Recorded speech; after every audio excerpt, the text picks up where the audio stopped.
Innovating Education Learning World in association with WISE, an initiative of Qatar Foundation. The figures are alarming. Only half of countries are providing all children with a primary education. In particular, it is girls and minorities that are worst affected. We explored the sobering result of UNESCO's recently published Education for All report. In 2000, more than 150 countries adopted 6 education objectives in Dakar. Despite some improvements in many countries, these aims have slowly been abandoned. Learning World met the director of the global program at UNESCO to find out more. It's a long way from Dakar to Paris. 15 years have passed since the launch of the Education for All programme and the publication of the recent report on its progress. In the beginning, most countries scored well, putting in a lot of time and effort. But now the majority are getting bad marks. Only a third of the countries have managed to achieve all 6 goals set in Dakar, according to the director of UNESCO's Global Monitoring Report. Well, I think that the biggest surprise coming out of the report is that given so much attention to this universal primary education, which has been an international goal for decades, that despite all this attention and how much money has been given to enable some of the low-income countries and poor countries to improve access for all children, despite all that, we still have 58 million children out of school. And the number has stalled.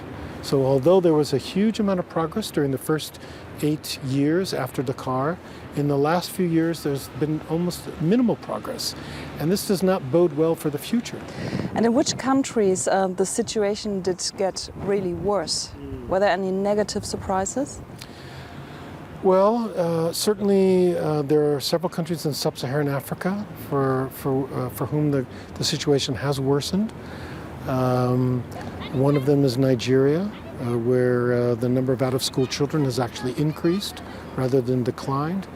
And we have other cases, certainly in some parts of the Arab world where conflicts have been very pronounced.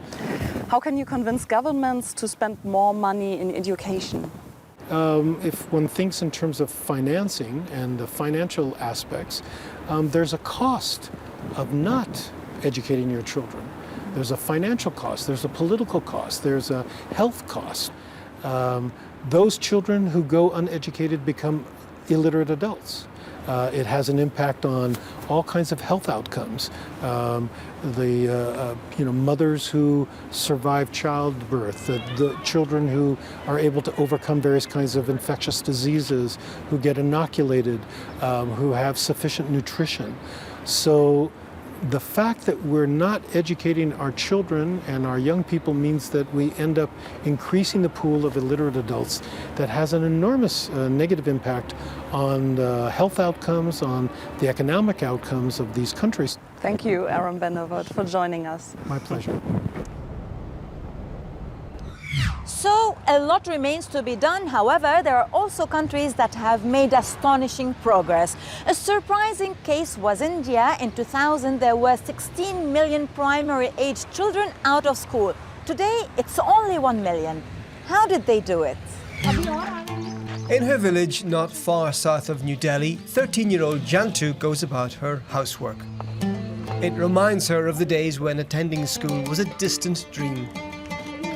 For a very long time, many Indian parents did not understand the value of education as they hadn't been to school themselves. The traditional view was that a child's role was to help around the house. But after the Dakar conference in 2000, the Indian government launched a series of initiatives to bring children like Jantu into the school system.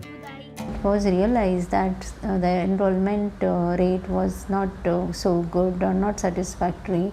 The retention rate was not good. Then the progression, the literacy rate was also not satisfying.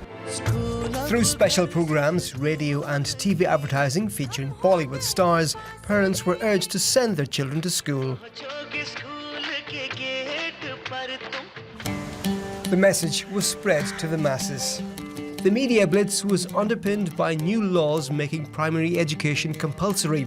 It brought a multitude of kids like Jantu into the classroom. with the introduction of Sarva Shiksha Abhiyan, we are able to achieve the 100% enrollment at least at the primary level.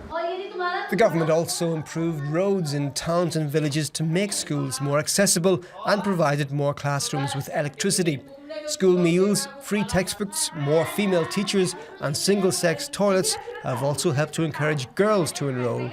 NGOs like Pratham went further, organising classes in slums and remote villages.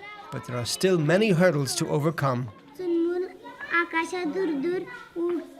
To say that all children are enrolled in school is one thing. The next question is, are children attending regularly on an everyday basis? The answer is, are they all attending an equitable education system? The answer is no. 39% of all children in that 6 to 14 age group are going to private schools, which means the Indian society, even among the poorer people, is getting divided down the middle between private and government schools. And the worst part is that in spite of going to school, and this we have seen from 2005, when you reach 5th grade, about 50% of the children can't read a standard 2, grade 2 simple text, cannot solve a simple subtraction.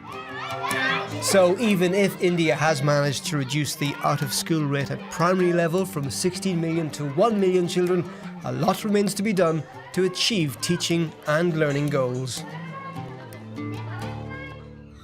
One of the objectives set in Dhaka was to improve the quality of learning. This covers everything from small classes and good infrastructure to having enough teachers and textbooks for all students.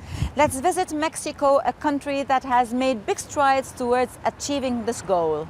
A packed classroom full of attentive students in a remote and marginalised region of Mexico. Not long ago, this picture would have been almost unthinkable, but during the last 15 years, Mexican community education institutions have worked hard to improve the teaching quality and attendance rates in rural and marginalised areas. The National Council for Education Development helped to allocate more resources to these communities, equipping classrooms and providing materials for all students. It supports the needs of students living below the poverty line. From the moment CONAFE arrives, the community is no longer the same, and that's because the work routines in our schools, the educational services involve everyone in the community. It's not that we do things aside from the community. CONAFE schools have no boundaries.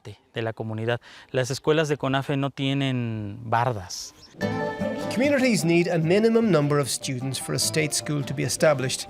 If there are only between 5 and 30 children in a particular educational cycle age range, preschool, elementary or middle school, CONAFE builds the facilities and provides a young volunteer teacher. Today, up to 96% of rural teachers are certified and well trained. Supervisors check on their work on a regular basis and help them set education achievement goals. Thanks to their youthful attitude and age, the teacher is seen by the students as a support. Our mission for these children is that in the communities we have to go ahead, to move them forward from their own environment, maybe not 100%, but make them aware of new things, engage them in learning what the education leader offers.